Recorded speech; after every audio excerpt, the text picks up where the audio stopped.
RSS Bhim army ಪಥಸಂಚಲನದ ಬಗ್ಗೆ ಚರ್ಚೆ ಜೋರಾಗಿ ನಡೀತಿದೆ. ಇದರ ಮಧ್ಯೆ ಕಲಬುರಗಿ ಬೆಂಗಳೂರು ಮಧ್ಯೆ ಹಾರಾಡ್ತಾ ಇದ್ದಂತ ಏಕೈಕ ವಿಮಾನ ಹಾರಾಟ ಸ್ಥಗಿತವಾಗಿದೆ.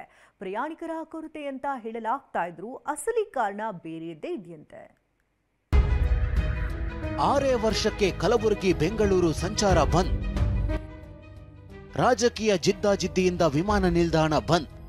ಕಲಬುರಗಿ ಕಲ್ಯಾಣ ಕರ್ನಾಟಕದ ಹೆಬ್ಬಾಗಿಲು. ಆದರೆ ಇದೇ ಕಲಬುರಗಿಯಿಂದ ಬೆಂಗಳೂರನ್ನು ಸಂಪರ್ಕಿಸುತ್ತಿದ್ದ ಏಕೈಕ ವಿಮಾನ ಹಾರಾಟವನ್ನ ಸ್ಟಾರ್ ಏರ್ ಸಂಸ್ಥೆ ನಿಲ್ಲಿಸಿದೆ.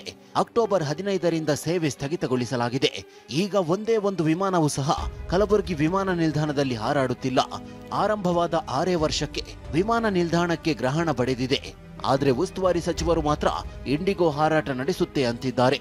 ಇಂಡಿಗೋ ಅವರ ಹತ್ರ ಮಾತನಾಡ್ತಾ ಇದ್ದೀವಿ. ಅವರು 6ನೇ ತಾರೀಕು ಬರ್ತಾ ಇದ್ದಾರೆ. ಅವರು ಸ್ಟಾರ್ 2008ರಲ್ಲಿ ಅಂದಿನ ಸಿಎಂ ಯಡಿಯೂರಪ್ಪ ಈ ವಿಮಾನ ನಿಲ್ದಾಣಕ್ಕೆ ಅಡಿಗಲ್ಲು ಹಾಕಿದ್ರು.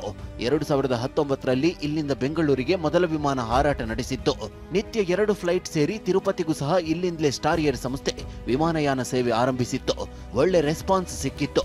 ಆದ್ರೆ ಈಗ ಪ್ರಯಾಣಿಕರ ಸಂಖ್ಯೆ ಕಡಿಮೆ ಅಂತ ಕೆಲ ತಿಂಗಳ ಹಿಂದೆ ತಿರುಪತಿ ಫ್ಲೈಟ್ ರದ್ದಾಗಿತ್ತು. ಅಕ್ಟೋಬರ್ 15ರಿಂದ ಕಲಬುರಗಿ ಏರ್ಪೋರ್ಟ್ ಕಂಪ್ಲೀಟ್ ಬಂದಾಗಿದೆ. ಯಾವುದೇ ಒಂದು ಫ್ಲೈಟ್ಸ್ ಕೂಡ ಹಾರ್ತಾ ಇಲ್ಲ. ಮೊದಲೇನು ಬೆಂಗಳೂರಿಗೆ ನಮಗೆ ಪ್ರತಿದಿನ ಫ್ಲೈಟ್ ಇತ್ತು. ಈಗ ಸಾಕಷ್ಟು ಸಮಸ್ಯೆಗಳಾಗ್ತಾ ಇದೆ. ರಾಜ್ಯದಲ್ಲಿ ಕಾಂಗ್ರೆಸ್ ಆಡಳಿತ ಇರೋದ್ರಿಂದ ಹೀಗಾಗುತ್ತಿದೆ ಅನ್ನೋ ಆರೋಪ ಇದೆ. ಅದೇನೇ ಇರಲಿ, ತಂದೆ ತಾಯಿ ಜಗಳದಲ್ಲಿ ಕೂಸು ಬಡವಾಯಿತು ಎನ್ನುವಂತೆ ಕಲಬುರಗಿ ಜನರ ಪರಿಸ್ಥಿತಿ ಆಗಿದ್ದಂತೂ ಸುಳ್ಳಲ್ಲ. ದತ್ತಾತ್ರೇಯ ಪಾಟೀಲ್, TV9 ಕಲಬುರಗಿ.